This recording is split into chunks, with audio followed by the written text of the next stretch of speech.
Hola. Well, this is the story about Lady, a dog that's a spaniel, puppy, and Tramp, a tramp dog that's a street dog.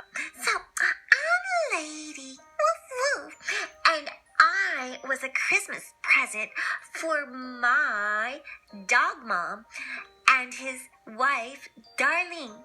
So my dad is Jim, and my dog mom is Darlene. And I came in a Christmas present during Christmas. And you know what? My mom gave me a pretty collar. And she said, "You're so pretty and elegant. I'm going to call you Lady. And here's a basket and a blanket so you can have your own bed." So that's how it started. And months passed by, and I grew up to be a fine lady cocker spaniel. Woof woof. And I am very happy, and I have the best dog parents in the whole wide world. And they play with me every day. At the park, we played fetch and ball. And as spring turned into summer, my dog parents, Jim and Darlene, played less and less with me. And they seemed to spend all their time talking about someone called a baby. Who is this baby? I don't know who a baby is. Why would they want a baby when they have a cute dog like me? So anyhow, one day, I'm out in the garden, and a rather scruffy dog, he didn't even have a collar on, wandered around. I mean, like, oh my gosh, no collar. And his fur was not even combed or brushed. And he was called Tramp. And he asked me what my name was. And I said, "Sorry, I don't give my name to strangers." So Tramp turned to go, but before he left, he spotted, you know what he said to me? "I have a feeling we'll meet again. Goodbye, Lady." "How do you know my name?" demanded Lady. "How dare he?" Well, so the next day, I went to visit Darlene, that's my dog mom, and dog dad. And you know what? I heard a noise. There was this crib thing rocking, and there was a baby in the bed, and they said it was a baby boy, and he looked at me and smiled. This must be the baby they've been talking about. Well, everything went well in the happy house, so a few months later, they were going on a holiday, and so they asked Sarah, my dog parents' aunt, to come and look after me and the baby while they were away. But Aunt Sarah didn't come alone. She brought two strange creatures with her, and they had an evil look in their eyes. They were peering at me in her basket, and she was so stuffy. And you know what they were?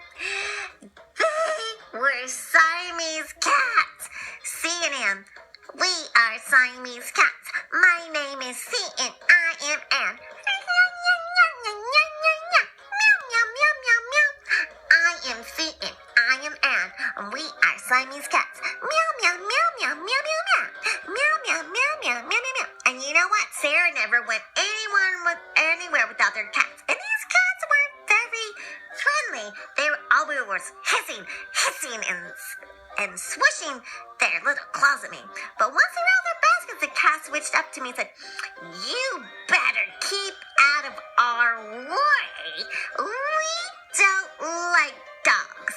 Well, and you know what? To make matters worse, they said that Sarah said she liked dogs very much. And when she waved goodbye to my dog parents, Jim and Darlene, and she said, "You know what she said? Please don't come near me and hurt you Siamese cats when they're leaving." Wait till they leave. We're going to take over this house. Meow, meow. And I looked at my parents, said, "Please don't leave me. I don't know who this lady is." And then Aunt Sarah went to check on the baby, and as soon as she did, do you know those two naughty cats saw her leave the room? They jumped in the furnace and tried to catch the poor canary in his cage. Woo, woo, woo, and then they tried to eat the fish in the bowl.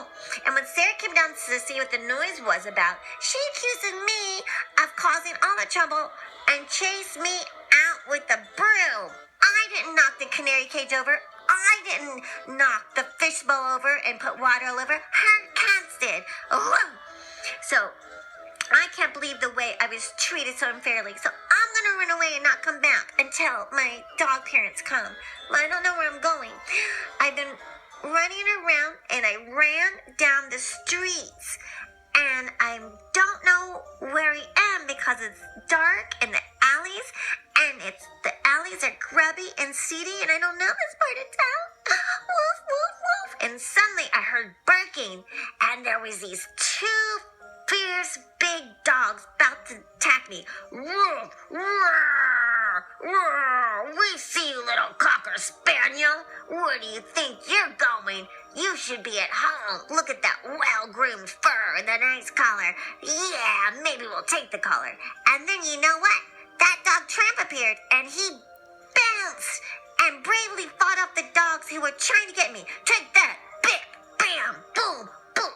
Roar, roar, roar. And he chased those two dog brutes off and they ran away. And I was so relieved to be safe and have someone to talk to. Oh, thank you so much for helping me. Come on, said Tramp. Before anything else, we need a good meal. So you know what? He took me to an Italian restaurant. Oh my gosh, his friend's an Italian chef. The owner, Tony, said, Vieni qua mangiare spaghetti, meatballs, and pizza. So he was a friend of Tramp's, and he brought a big plate of spaghetti.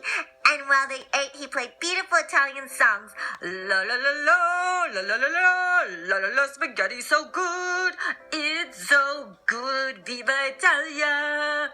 Oh, it's so nice. And so we ate, and then after the lovely meal, we went for a moonlight walk, and the day was full. And then so he gave me a nice shelter, and the next morning I felt better, and Tramp took me to the outskirts of town, and I really enjoyed talking to him, and Tramp heard some clucking of chickens in the gardens. Cluck, cluck, cluck, cluck, cluck, cluck, cluck, cluck, cluck, cluck. What's that? Lady chickens? Means eggs, and eggs means breakfast, said Tramp, and before Lady could stop him, he leapt right into the chicken cage. Oh, stop, Lady! Oh, stop! You'll get caught. But Tramp didn't hear it. He was too busy chasing the chickens around. We've got to get some eggs for breakfast. But he was busted by an angry fireman and he called the dog catcher to come and get Tramp. Oh, no! The dog catcher's coming. Oh, stop, thieves! And you know what happened? Tramp escaped, but I was caught. The dog pound was such a gloomy place. I've never been locked up before. I trembled with fear, but the other dogs were kind to me. There's nothing to be scared of, said one of them. Your name and address are on your collar. Your owners would be looking for you. He was right. The next day, one of the guards took me home. Oh my gosh, I'm going home. Thank goodness I have my collar on. Once again, Aunt Sarah was angry with me. This time, she took me outside and changed me to the kennel. I'm so embarrassed. I've never been put on a chain before. I never had to stay outside. But then my buddy Tramp, woof, woof, woof, woof, arrived. Look at me. I'm all chained up. Oh, go away. It's your fault. I never want to see you again. But Tramp said, oh, I'm sorry. And then I felt bad and lonely. I just wished that my dog parents would come home. And I thought Tramp was my friend, but, you know, he made me get in trouble. And suddenly I saw a shadowy figure creeping towards the house. Oh my gosh, it's an enormous rat. Oh no. But I can't do anything. And the rat climbed into the roof and slipped through the open window of the baby's room. I barked and barked and barked. And then Tramp heard me. What's wrong, lady? What's wrong? There's no time to lose.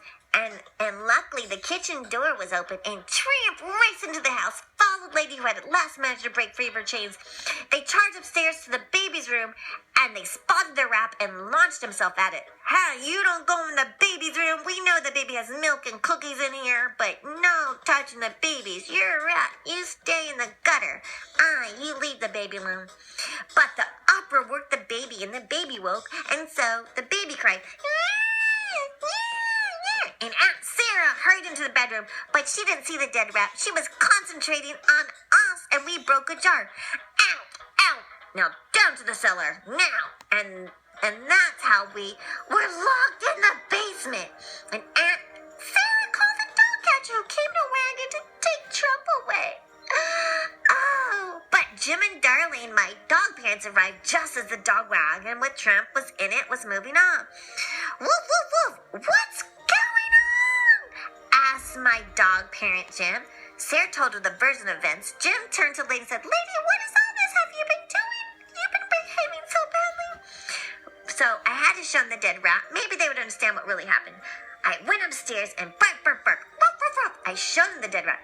Good heavens, Aunt Sarah. I thought Lady and that other mangy dog wanted to harm the baby, but look, they got the rat. Oh, finally, they got that we were helping the baby. Oh my gosh. I wish I knew how to talk people talk, but I just know how to talk dog talk. Woof, woof, woof. I must get the dog before he arrives at the pound, said Jim, my dog owner. He looks anxiously, and they held a taxi cab and soon got the dog. He explained to the driver what happened, and Tramp was set free. Woof, woof, woof, woof, woof. And Jim saw how happy I was and began to laugh. So you love this brave dog, do you? He said. Perhaps we better invite him to come and live with us. And I thought that was a very good idea. My trampy dog is starting to look like a very handsome boy. I just have to give him a bath and brush him. He'll be as good as new. And you know what? Tramp had never lived in a house before. He was so happy to live with my dog parents, Jim and Darlene. And of course, he liked me and the baby. Then it was just Christmas time came around, and then there was 1, 2, 3, 4 puppies playing in the Christmas tree. We're very proud of our family. It's truly a wonderful time. We hope you like the story and enjoy more podcast readings and enjoy Sir Herbert Sneaky's books like Jack the Bear and Golden Hair. The end. Thank you for your donations and support. PayPal me, anonymous content. Happy spring, everyone.